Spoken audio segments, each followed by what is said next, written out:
at the Indiana Seaplane Association fly-in today. I'm with Tom and Rhonda Brown from Laporte, Indiana. And Rhonda, what do you think? Isn't it exciting when you see him fly? It is very exciting. Well, Tom, you've been flying a long time, but you recently got interested in seaplanes. How did this all come about? Well, it all came about because when 20 years ago I first wanted to learn to fly, I had a dream of flying a seaplane. And so I learned to fly, bought a plane that I could afford at the time, built as many hours as I could, and just recently that plane was coming up for a mechanical overhaul of the engine, and Rhonda says now might be the time to get the seaplane.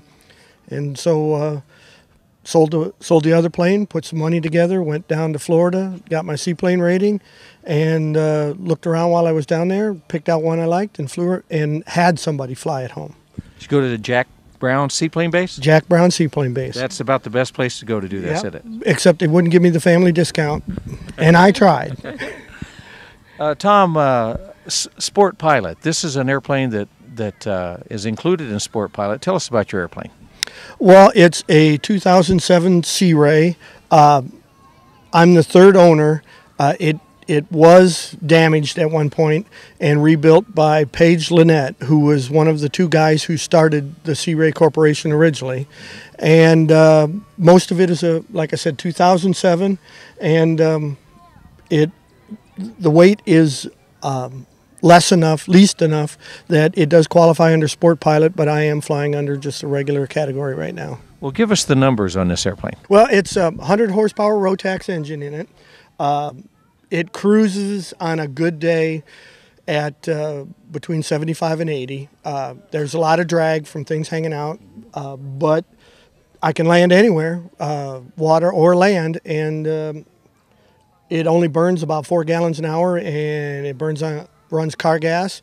So it only took me probably, 2-3 gallons to fly here all the way across Indiana. Lands at about 45, takes off at about 55. You can fly low and slow, but cross country, land and sea. Land and sea. It's the best of both worlds. It's the four-wheel drive of the airplane world, because I can go anywhere. Honestly, I think landing on water is easier than landing on land, especially with a tail wheel. All you have to do is cut power and skim along the surface like a stone until she stops, and then you go up the ramp and park it. Rhonda, I hear there's a unique story behind how you two met. Oh, yes, there is. I lived in the Oshkosh, Appleton area my whole life, never went to the fly-in. Volunteered one year in the ultralight area, safety person on the wagon. We pull up to where everyone was getting off from the bus coming back from the seaplane base. I asked for this guy and his buddy a ride on the wagon. He takes it, goes around the course again and again and again. Finally, his buddy wants to get off, and I said, okay, I'll talk to you in a little while later. So we end up going to dinner, and 2 years later, to the exact day, we were married at Fergus Chapel in Oshkosh during the fly-in. How about that? All happened at Oshkosh. Yep. So were you looking for ladies or airplanes? Well, I was looking for a rich lady to help me buy an airplane. But looks like it worked out for you. Oh, it worked out great. I didn't find a rich one, but I'm rich for having met her, and I found a beautiful one, and she loves flying, and it's been an absolute hoot ever since. I didn't believe he was a pilot because he didn't have a plane there. I just figured it was. And everybody's a pilot at Oshkosh. Exactly. Rhonda, you've flown with your husband a lot, and on the water and before and after. Yes. I can tell you're excited about this. Give me your impression of flying in the seaplane.